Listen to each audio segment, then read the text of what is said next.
Okay, we might just get started. For anyone that missed, my name is Avani and I am a borderless intern based in Australia right now, and I'm going to be helping moderate the event today. This is Ruchi and she is our new guidance counselor. Um, and she is open to any questions you guys may have.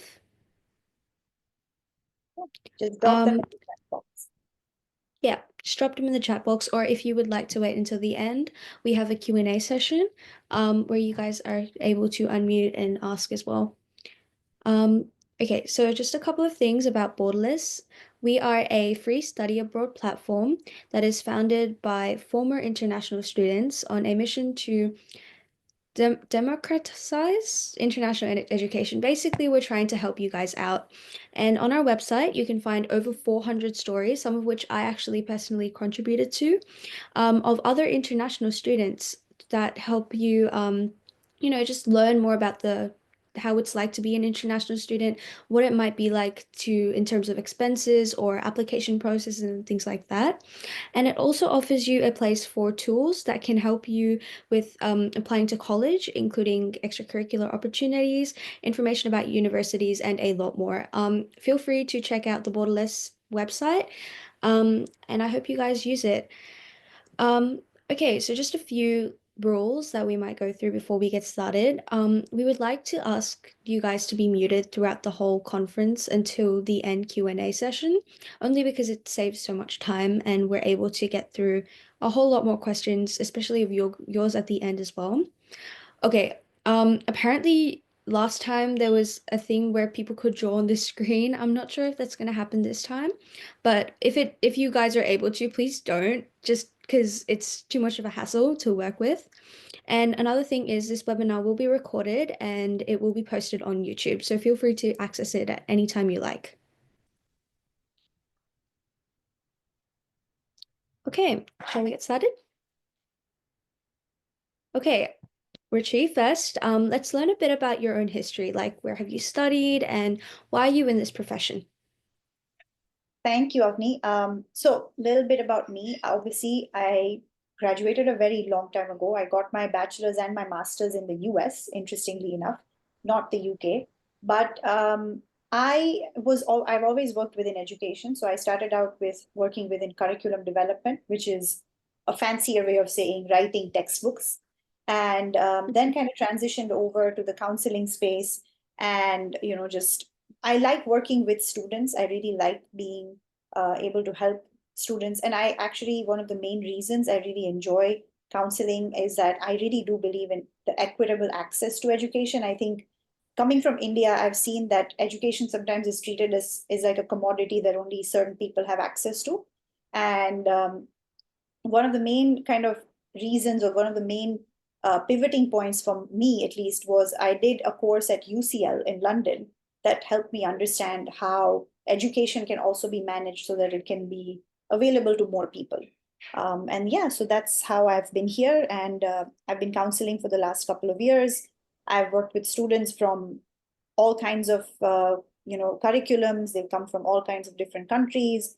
They've applied to different universities everywhere. And of course, I've seen a big shift in the last 2 years or so as well, with more and more students being interested in going to the UK. That's really lovely. I think it's really beneficial that you have so much experience, especially for the people who are trying to get abroad, because it's really important that you have a passion for it and also the experience that you have. Okay, so a major question that many people are probably going to wonder is why is it worth applying to universities that aren't just American as an international student? Okay, well, I think there's several answers to that, right? Of course, being barring the current scenario where you definitely want to have, you have your American universities where you might be facing certain other problems, and so maybe that's why you're looking to apply elsewhere. But I think besides that, there are other reasons to apply to universities outside of the US. One being, I think sometimes some people want a program which is a bit more structured. While American universities are amazing and great at giving you an interdisciplinary approach to a lot of subjects, I think the UK really does a very good job at providing you with a very structured program with a very strong foundation. I think if you're looking to do certain courses, and especially if you're looking to do any kind of professional tracks, be it law, be it veterinary science, be it medical science, I think the UK is great because you don't have to wait and, for that 4 year period, which you have to do in the US, right? You have to go do in the US and Canada, where you would do a 4 year undergrad, and then you would move on to some of these tracks. So that's another reason. I also think not everyone is meant to go to the US, right? Like, what is your end goal? What do you hope to achieve after going to university? Maybe the immigration debate, of course, is something very different from what I am familiar with, but I'm saying, what exactly are you hoping to achieve with your time at university? Are you looking to have something which is a bit more interdisciplinary, or are you looking to be in a program which is going to be academically rigorous? Are you looking to have an experience where you're going to be living with a certain type of community of people, work with certain type of professors? So I think all of those factors being considered, sometimes you'll find that your answer might lie outside of the United States, especially if you're looking for something which is going to be, you don't really have a chance to kind of move around too much. I think the UK is the perfect place to be. Thank you for that really detailed answer. That actually answered my next question, which was what were some benefits of applying to the UK universities. But we can keep going. How many universities is it actually worth applying to, and what number should you cap it off at specific to the UK? So in the UK, again, I love this. I love this about the UK, right? A lot of the guesswork is taken out because the UK really only allows you to apply to 5 universities, because through that UCAS application, you can only apply to 5. And only it can be either Oxford or Cambridge. You cannot apply to both Oxford and Cambridge. So I think for the UK, of course, you are going to look at 5. Now, there are ways that you can maybe apply to certain private universities outside of the UCAS, but the thing is, it gets very tricky sometimes.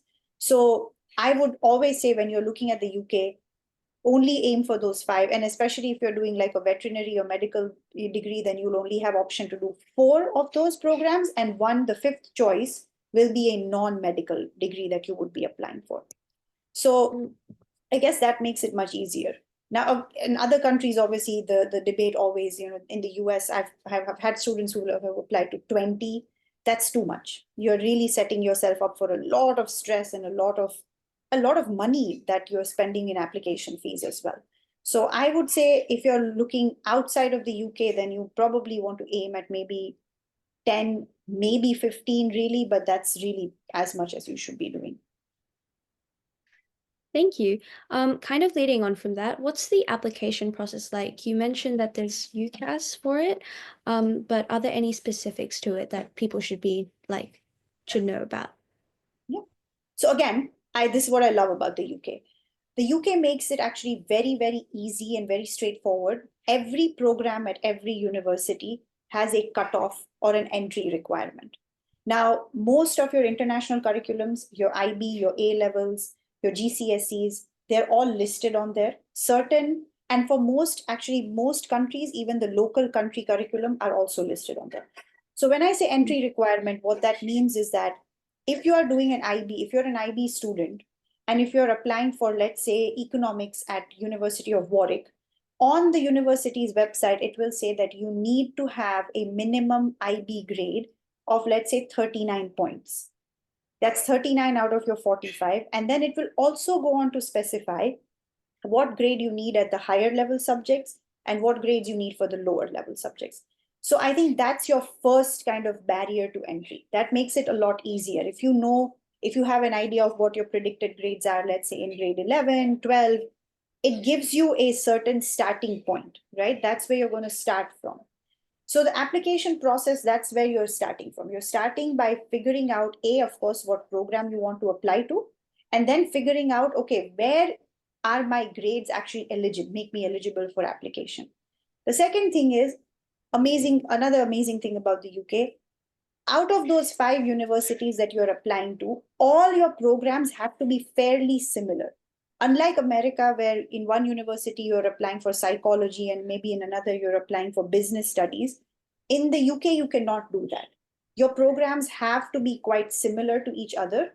And so if you're speaking, let's say, political science at LSE and you're applying for international relations at UCL, that's okay. As long as the programs that you're selecting are sitting within a similar bucket, that's what really matters. So the application process there, the UCAS is the central application system for the UK. The forms usually, or the new forms open on August 1st of the application, the prior application year. So if you were to apply for fall 2026, the application opens August 1st, 2025. The portal opens. You have to put in your grades, your 10th, 11th, and 12th grades are very important. You have to put in your biographical details, your name, your passport information, your financial background, things like that. Then you have to they've changed the format. There used to be a personal statement of 4,000 characters. Now it's actually 3 questions that you have to answer. And that's kind of your essay element of the application. After you put in the essay, you go ahead and you select your 5 choices of programs at each university. And then you go on and you submit your application, which will then go to your school counselor, who has to put in a teacher recommendation or a counselor recommendation. Now that obviously is sitting on the school counselor's side. That's not something that you as a student have to do. And that's kind of the application process. Now the timeline in the UK is very interesting. So the portal opens on August 1st. If you're applying to Oxford or Cambridge, your application deadline is October 15th. If you're applying to medicine or veterinary science, your application deadline is October 15th. For any other program at any other university, your deadline for equal consideration is January 14th. What equal consideration means is that after January 14th, if you submit your application, the universities are not obligated to look at it. If you submit it till January 14th, the university is obligated to look at your application. So that means for all practical purposes, January 14th is your final deadline. If you apply early, some UK universities have rolling admissions. Some have like a hard deadline. So top universities like a UCL or LSE or King's or Imperial, they will give you decisions all at once, which usually come out sometime in April.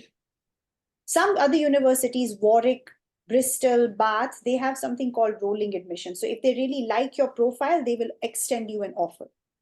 Now, when you get an offer in the UK from a university, there are 2 types of offers. There's a conditional offer, and then there's an unconditional offer. An unconditional offer means that regardless of your 12th grade results, the university is going to give you a place in its program. That is extremely rare unless you are a student who is maybe in the gap year and already have finished your 12th grade exams. The second more common type of offer is called a conditional offer. What a conditional offer is they're saying that we love your profile, we love everything about it. We are ready to give you admission as long as you get this much grade in your 12th grade exams. Whatever your final high school exam is, so if you're doing an IB exam, the university might say that your total grade has to be a 35 and above or a 39 and above. And that becomes your conditional offer. So that's how kind of the process of getting an offer from the university works. Once you receive an offer from the university, you can actually, there are several things that you can do. You can accept the offer, and then you can reject. You can say, I'm not interested in this offer.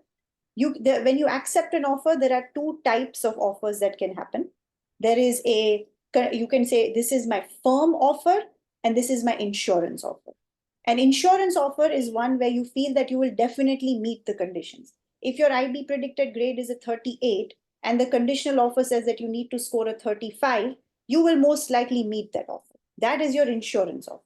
Your firm offer is the one where you feel you will be able to hit it, but maybe you will not.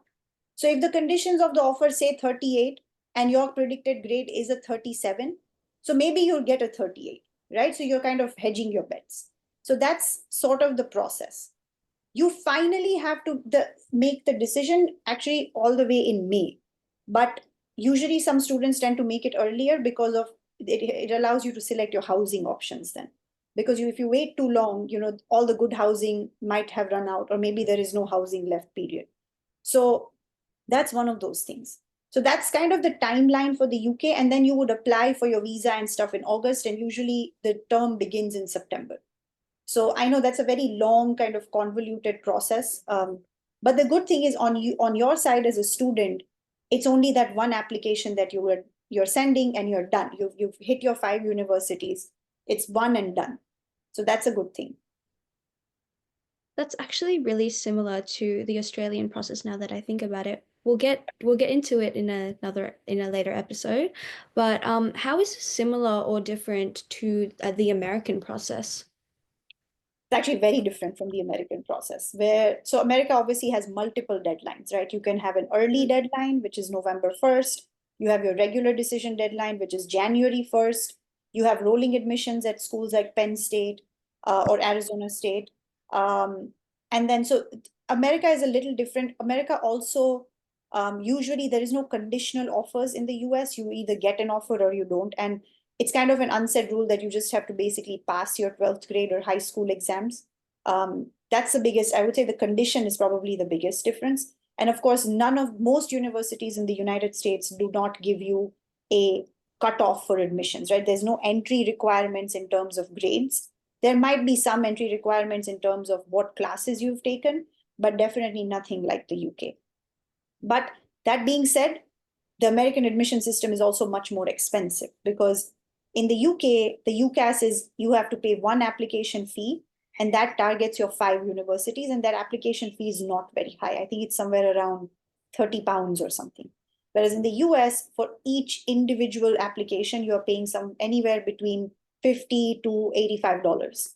So that really starts adding up after a while. Even if you're applying to 5 universities in the US, and each one is all, even though it might even, let's say it's only $30, that's still you're paying almost $150 just for applications. Yeah. Yeah. Kind of leading on from that, are there any like prerequisites, like tests that you might have to complete for getting into the UK universities? Does that range from different countries as well? And are there any like extracurriculars or subject requirements that might vary between courses and your chance of getting in? So entry requirements, again, every university, every program is a bit different. Most of the top universities and top programs require entrance tests. So you have the TMUA, which is a test of mathematical something. I can't remember the full form. But if you're applying for programs in business, economics, anything which is math based, you will have to take that test if you're looking to apply to like LSE, UCL, any of the top universities. You have an ESAT, which is usually for engineering. Of course, the medical entrance exam is called the UCAT. Then there is some universities have like more generalized tests. So if you're applying for programs like geography or history, they have an exam as well. UCL is introducing a new exam this year. It's called TARA. That is this 2025 is going to be the first year when students are actually going to be taking it. It's a test of logical reasoning. So those are some ways that that there are entrance requirements. For law, there is something called the LNAT. Now, when you do decide on a program, you want to make sure that A, you are aware of if there are any entrance tests, and also B, when are you going to be taking them?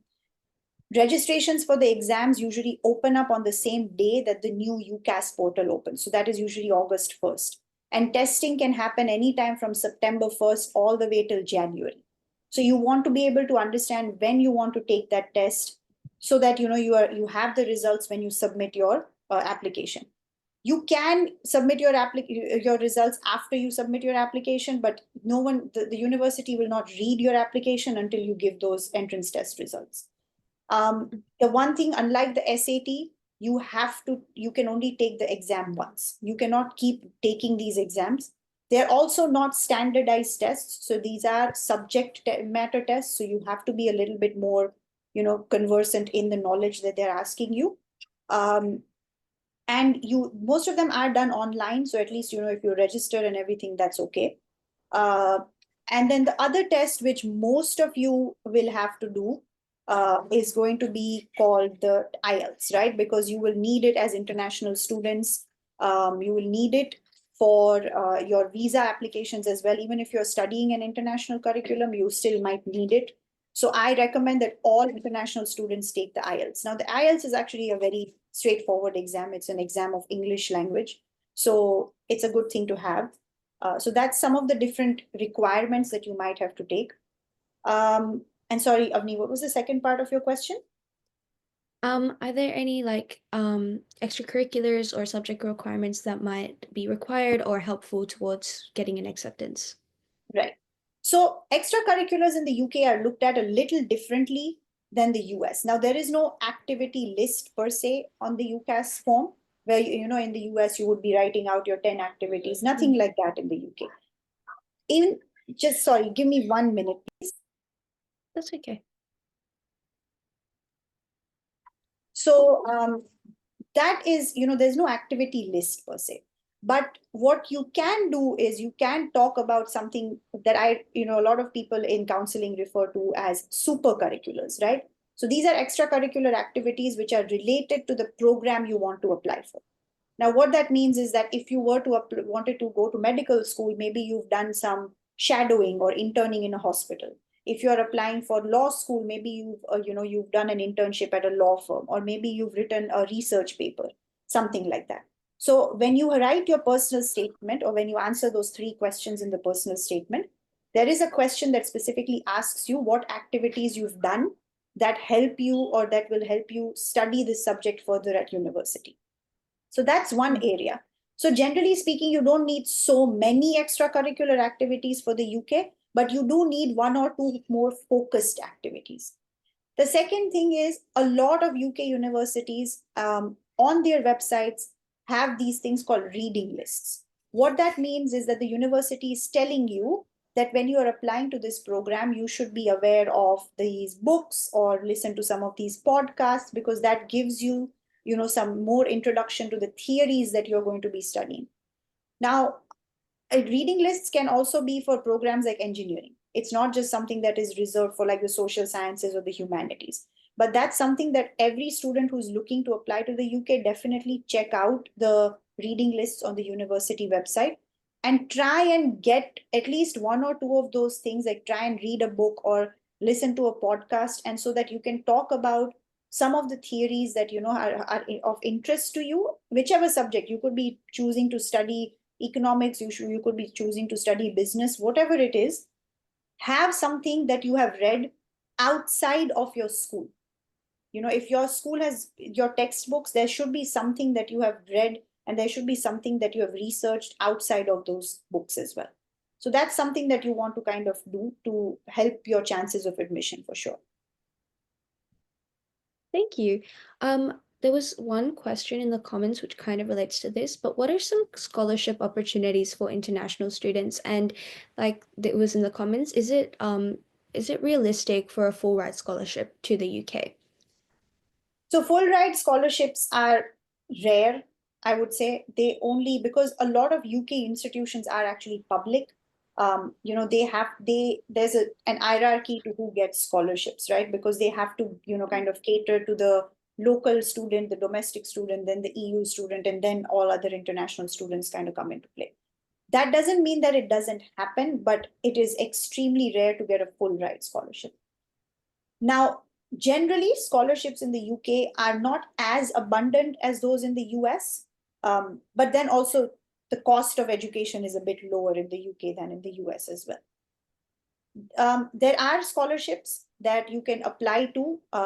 Some are administered by universities, so you would send in an application separately. In some cases, those scholarships which are administered from other organizations, you would identify the organization and you would submit an application. In some cases, University of Warwick, for example, after you submit your application, will come back if they really like your profile and say, okay, now can you please submit an application for a scholarship as well? And then you are awarded some amount of money. So there are different approaches that everyone takes.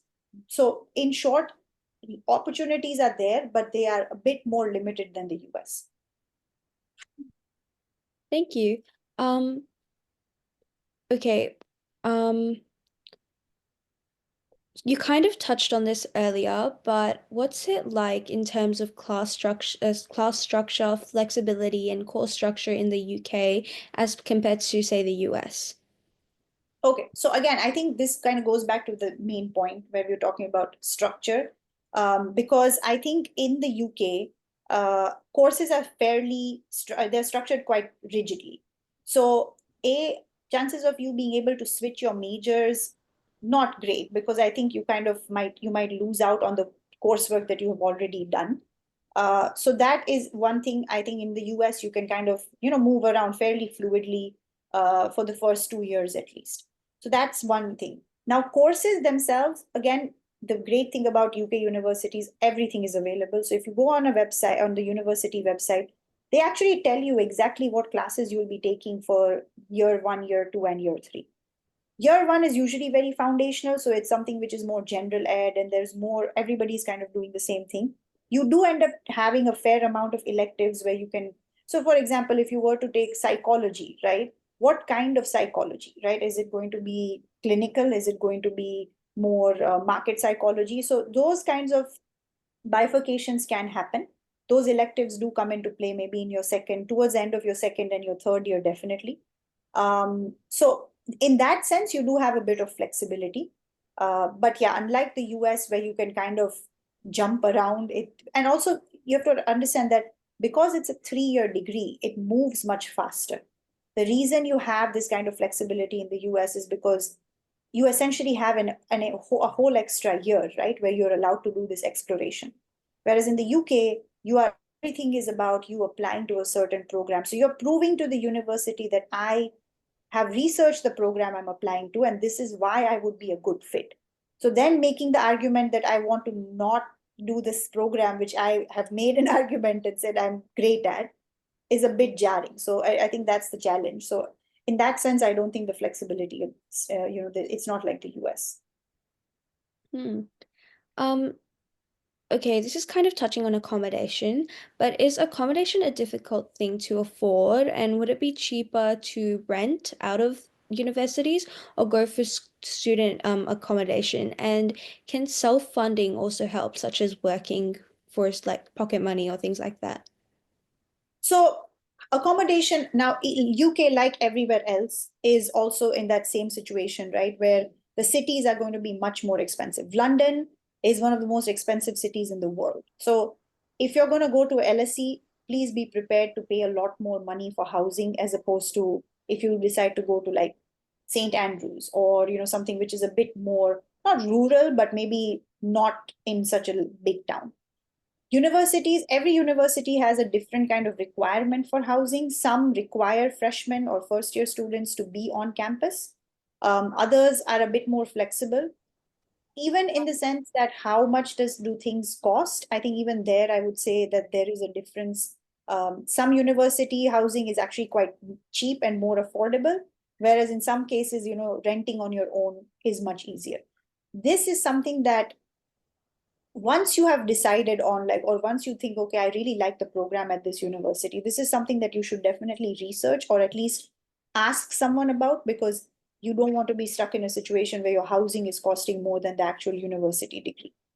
But you don't want to be too far either. Remember that the UK is very rainy, it's quite cold. So the chances of you being able to trudge like 5 kilometers across town on a particularly cold day are quite, it's very slim. So that's about housing. Now, when it comes to jobs, I believe that is something that comes down to the way your visa is structured. Are you allowed to work as a student in the UK? It depends. Some programs in the universities actually build that into in your offer. So they'll say, yes, you are allowed to work. Some don't. And in most cases, finding employment as a university student is a bit challenging. Also, again, this comes back to the 3 year program, right? It's a lot faster. So the amount of time you have available outside of university to be working, let's say 10 hours or 20 hours, might be limited. I know some students who do work, but again, it really comes down to the visa that you end up getting. Yeah. Thank you. That's really insightful. Um, oh, I lost my question. Um, Okay, let's get into job prospects after graduation. What would it be in terms of job prospects? Would it be easier to get a job within the UK? Would it depend on your visa, for example? And would a master's degree perhaps help with higher paying jobs?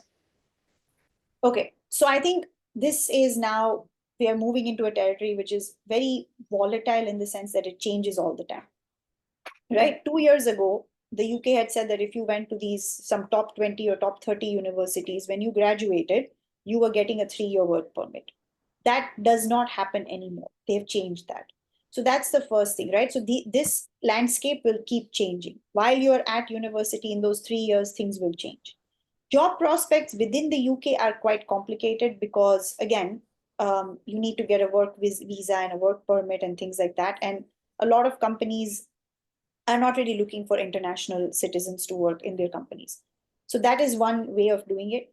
Now, if you do have a well recognized British degree, of course, your chances of getting employment outside of the US are, outside of the UK are fine because, hey, everyone knows, that Warwick is a great business school. So if you were to go somewhere else and try to apply for a job, I think that should be fine.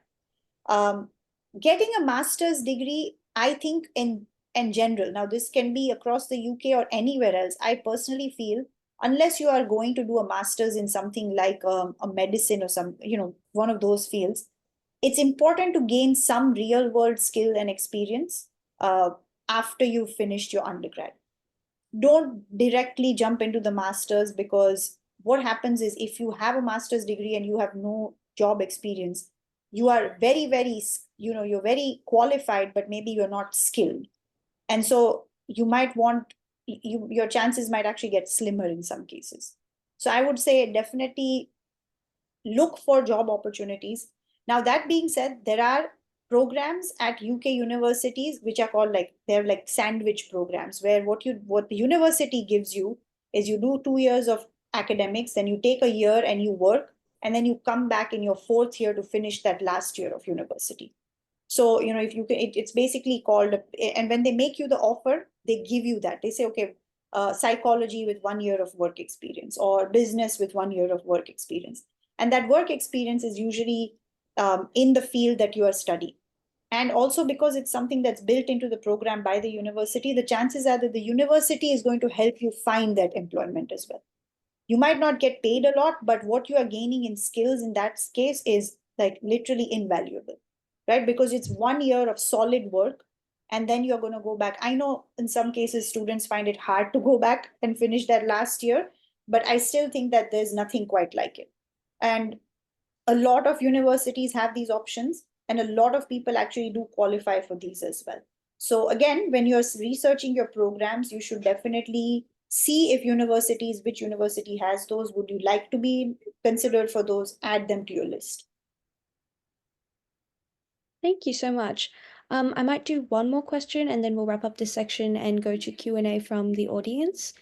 Okay, so there's obviously a lot of stigma around applying to lower ranking universities and in general attending them, but would you recommend that lower ranking to applying to both high and low ranking universities, and would they actually provide a benefit in some sense? Okay, I'm going to say this. Rankings are not the only way of determining how good or bad a university is. University fit is very, very important. LSE is not for everyone. Yes, it's ranked number one, but is it for you? Are you prepared to do the kind of work or the kind of rigorous coursework that LSE wants you to do? So that's the first point. I'm not saying that just because Harvard is ranked number one, it's bad, but I also think that rankings in general are they have a methodology. Every company that's or every resource that ranks anyone, there is a methodology that sometimes does not take into account fit, and that's because it's a very personal thing. I cannot assume what is and what might be great for me might not be great for you, Avni, right? So that's the first thing. I recommend you should definitely apply to both higher ranked schools and lower ranked schools. Sometimes, in fact, lower ranked schools actually end up doing a better job at teaching than the higher ranked universities because they actually have something to prove or they might be working towards improving their ranking. They sometimes do a better job at catering to the students. In the UK especially, I know that there is, the name of this particular tool escapes me, but there is a tool that actually actually awards star rating based on the quality of teaching at certain universities. And you'll be surprised that LSE actually does not rank anywhere near the top. It does not have a gold star for its teaching quality, because I think when you have a group of students who's going to be that motivated, maybe the professors are going to be like, okay, well, they are going to do their, of course, they're doing a great job, but maybe they don't have to teach in the way that we might want. Some lower ranked universities have gold star ratings because they are doing a very good job at teaching the subject. So that's something that you should keep in mind. Ranking is great, but it is more important to understand fit.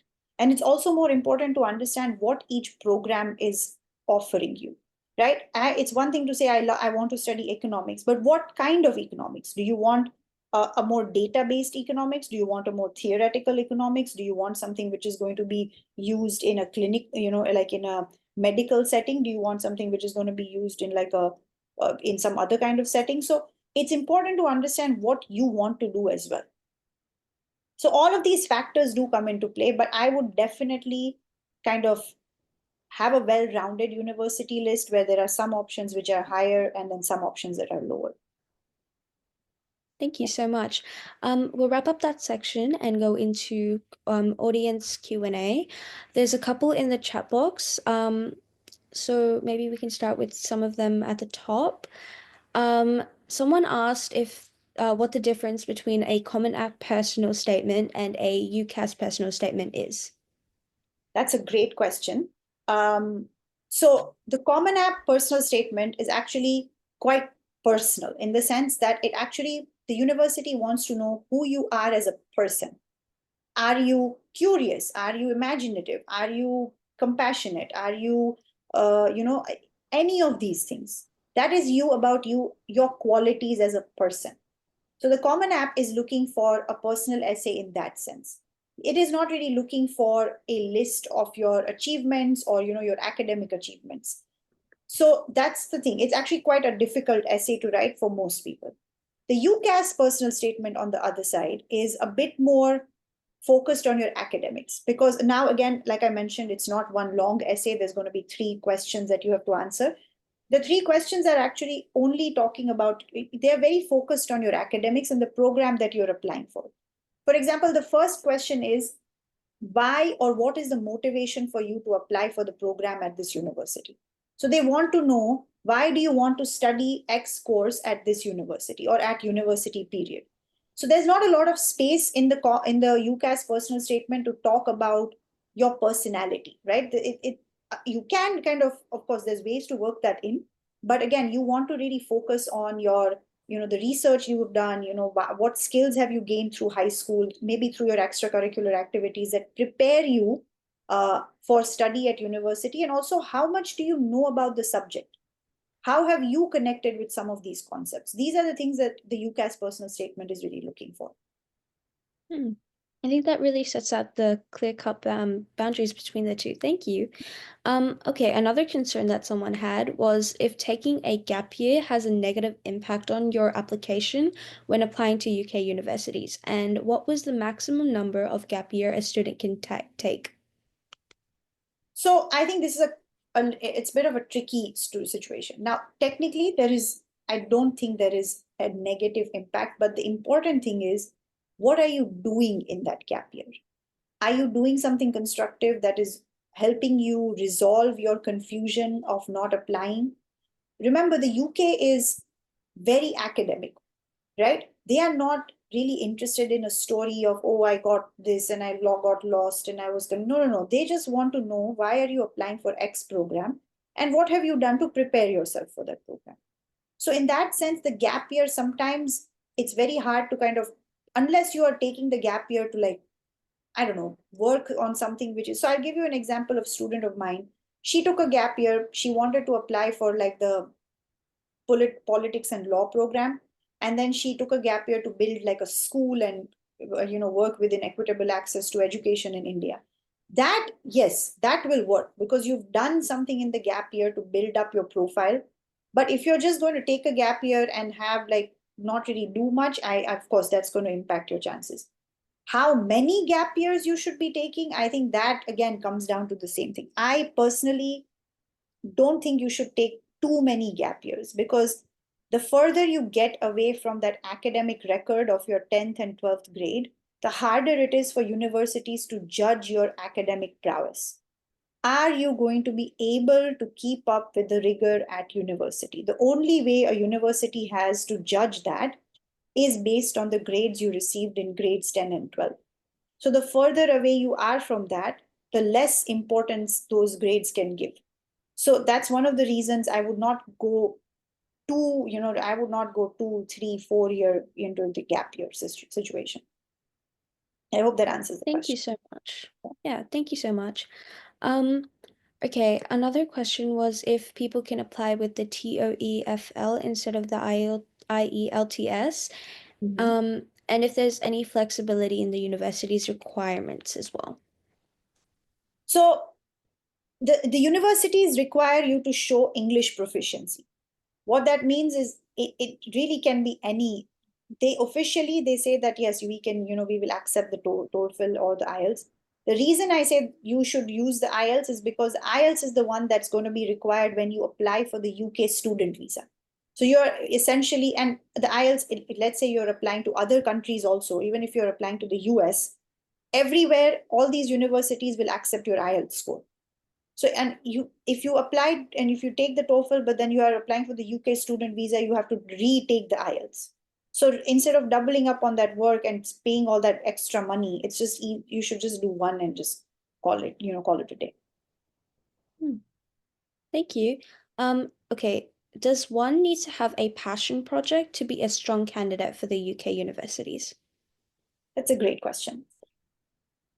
Officially, I would say no, right? You don't need to have a passion project similar to what you would have in the United States, where you've combined your interest with a community impact and you've done this over a couple of years. For the UK, like, because there is no activities list per se, the only way to really showcase your passion would be through that personal statement. Now, that being said, it's not that you should not do a passion project, but you should try and have a passion project which is more aligned to the program you're applying for. Right? In the US, for example, if you were to apply for a program in business, but your passion project was dance, you would still include that. Whereas in the UK, what you have to do in the personal statement is you have to say that by doing this project, I learned X skills and it helped me connect with this part of this subject matter, right? So for that to happen, your passion project has to align quite closely with the program that you want to apply for.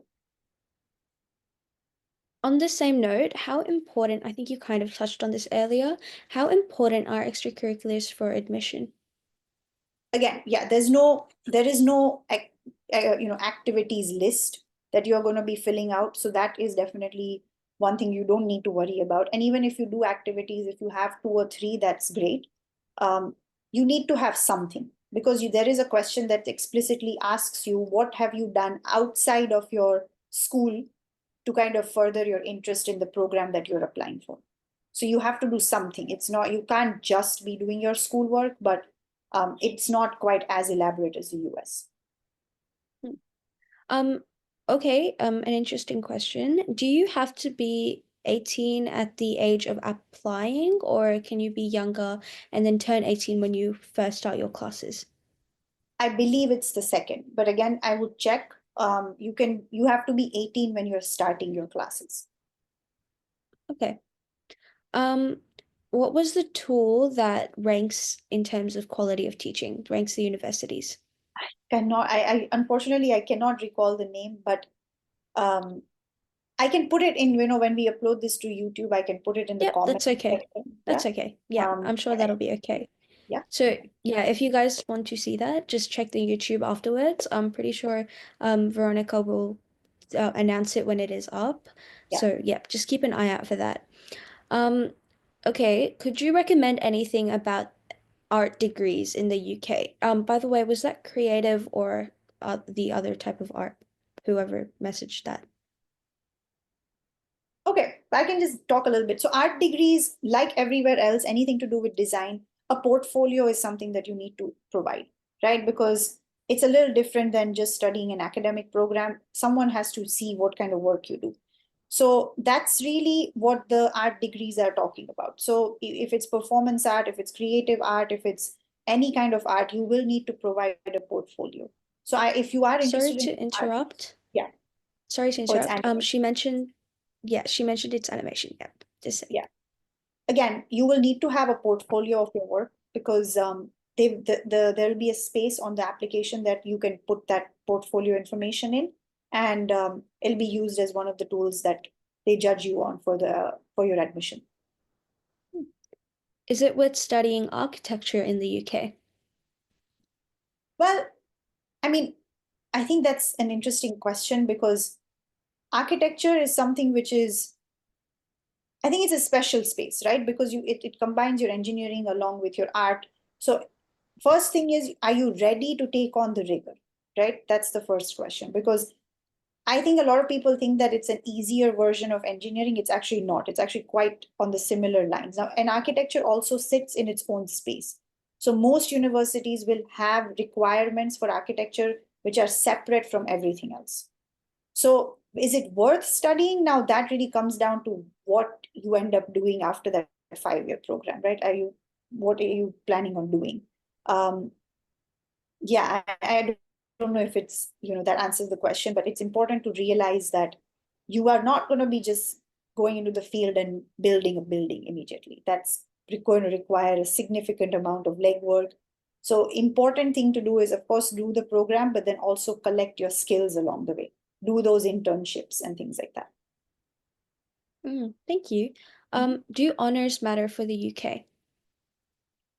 When we say honors, are we talking about like in the class level? So if you're looking at like a higher level, yeah, of course, because academic rigor is very important. If you've taken honors math and instead of regular math, it definitely matters. You are coming off as a better student. How does one determine which universities have the best hands-on practical approach to their engineering degrees? You have to go through each university website and you have to see how the programs are structured over the 3 years or 4 years of the program.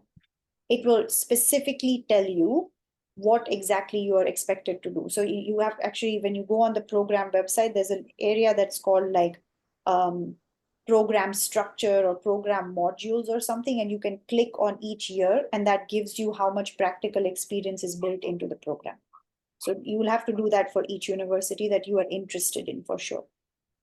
Hmm. So it's just a matter of going through and checking each one's program outlines. Okay. Yep. Um, okay, about submitting the marks of 10th and 12th, Mhm. does the person need to submit their academic transcript or the marks that they gain from their board exams? So you would submit your marks, but then what happens is with the UK, your your particular application goes on to a counselor. Now, there's two ways this happens. Some schools have something called a buzzword. So when you create your UCAS account, you would put that buzzword in. So that means that once you are done with your application, when you hit that submit button, the application automatically goes to your school counselor, who will then verify whether your grades are correct. And the other way, of course, is when you don't have a buzzword, you have to elect or appoint something called a referee, which is someone in your school who would then do this kind of vetting. So while you might not have to necessarily submit your transcripts, don't lie about your grades, if that's what that question was. Because someone else from your school is definitely going to be verifying, and they are the ones who finally submit. You don't actually get to, until the person at the school end, which is the counselor or the referee or whoever, until they say yes, this application is good to go, it actually doesn't go into the UCAS. So they have the control over that. Is there any type of fee waiver that's available for applying through the portal? There might be in some cases, but again, I think the fee itself is not very high for this 5 universities. It's not £30 per university. It's actually just a flat fee. So I don't know, but there is a little box that says that you can kind of be considered for a fee waiver. Yes. Are O level and A level results enough, or does the person need to also submit class 9 to 12 internal school transcript? Usually it's your O level, your GCSEs, and your A levels are good. You don't actually have to submit everything. But yeah, that should be enough because there's only Um, space to put in your grade, like your GCSEs and your A levels. There is no space to add everything basically. I don't know what WHB stands for, but for UK programs that someone might have gotten accepted to, such as summer programs, do those also play a key role in while applying to UK universities? Yeah, I think they do have an impact because if you, and especially if you've been accepted to like a very prestigious program at like Oxford and stuff, yes, that definitely plays a part because I would imagine you have learned so much from that program, it can add to your profile as well. Would stuff like Olympiad competitions and science fairs also help? In a way, yes. If you are, let's say if you're applying for economics and you participated in the economics Olympiad, definitely helps. If you won something, let's say if you won a science fair, but you're maybe not applying for a science program, it's still, you can still say that there you acquired some skills, right? Because everything you do helps you gain some knowledge.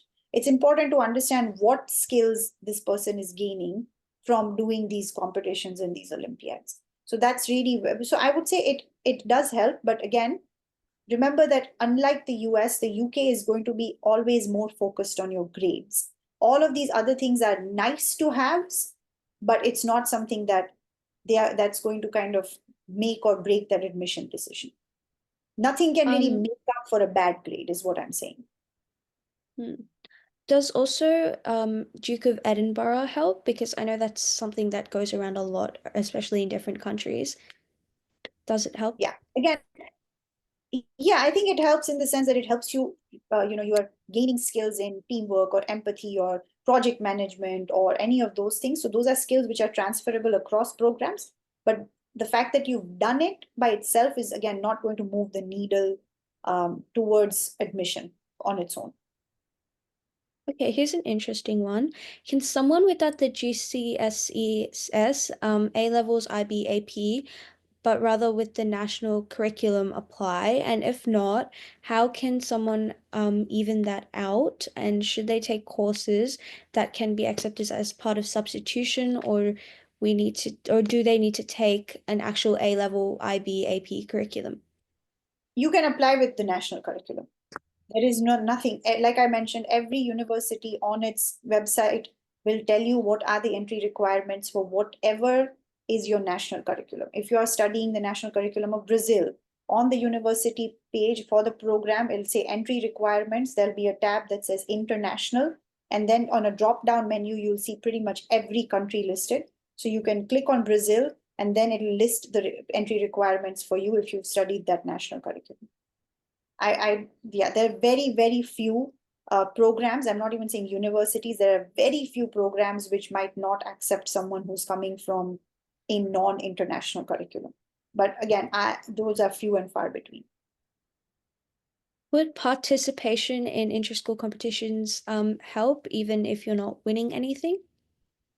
Yeah, I think you're still learning something, right? Like you're still learning about teamwork, participation, sportsman spirit, organization, time management. All these, again, these are all skills that you can apply across different programs. So it definitely helps. Um, okay, do I need to take the IELTS if I have studied in a British school and done the English language IGCSEs? I think unless you have done that schooling inside the United Kingdom, yes. If you're saying I've studied in an A level curriculum in, let's say, India, you still have to take the IELTS. Unless you, I don't know if you're a British national, I don't know if that changes, but yeah, every international student has to take it. I know that universities sometimes say that, oh, if you've studied the English GCS, IGCSEs, or if you've done the English IB, again, this is not about the university requiring English language things. It's usually about the visa requirement more than anything else. And you don't want to be, I've seen various examples of where the student officially does not need to submit English language proficiency scores, but then the university comes back and says, oh, can you please give us an English language proficiency score? And then you're scrambling and you have to take like a Duolingo or something, which is you have to, so you can get your results faster. So just avoid that whole hassle and just take the test. Okay. I might do one more question only due to the time restraints. If someone only has 11 grades in their country, do they send their ninth grades or do they send it only their 10th to 11th grade results? So this is something which happens for a lot of people who are in like Eastern Europe and Russia. I know that they only have 11th grade. You would still, I would say you would, depending, you would probably have to send in your ninth and 10th and 11th grade results. But I think there is another kind of angle to the whole admission system where the university might come back and say you need to do like a foundation year as well. Again, this is all usually per university, everything changes, but I know that there are several countries where there's only 11 years of high school. Yeah. Thank you so much, Ruchi. For everybody that does have personalized questions, I'd recommend you check out the Borderless app, talk to Veronica or Ruchi, because they definitely have a lot of information that you guys can gain a lot more insight into from. Um, Thank you for everyone attending. We really appreciate it. If you guys have any more questions, again, like I said, feel free to contact any of us. And we hope to see you in our webinars over the next few weeks as well. And we will be covering more places beyond just the United States. Thank you. Thank you, Avni. Thank you, everyone. It was lovely chatting. And yes, please Thank reach you out if for you have more questions. Thank you, Richie, for also doing this. You were very insightful, and I learned a lot myself. Um, Yeah. and even though I'm not looking into the UK at the moment, I might actually look in now because it sounds very similar to Australia. Yes, actually it is. I believe like a lot of Australia and even Canada for that matter is quite similar. But yeah, Mm, UK is lovely. I mean, I really enjoyed my time when I was studying at UCL, so it was amazing. yeah. Thank you so much. Thank Okay. you. Thanks, Avni. See you soon, everyone. Have a lovely evening Yes. or Or morning morning here. or night. Yeah, wherever you are, based on your time zone.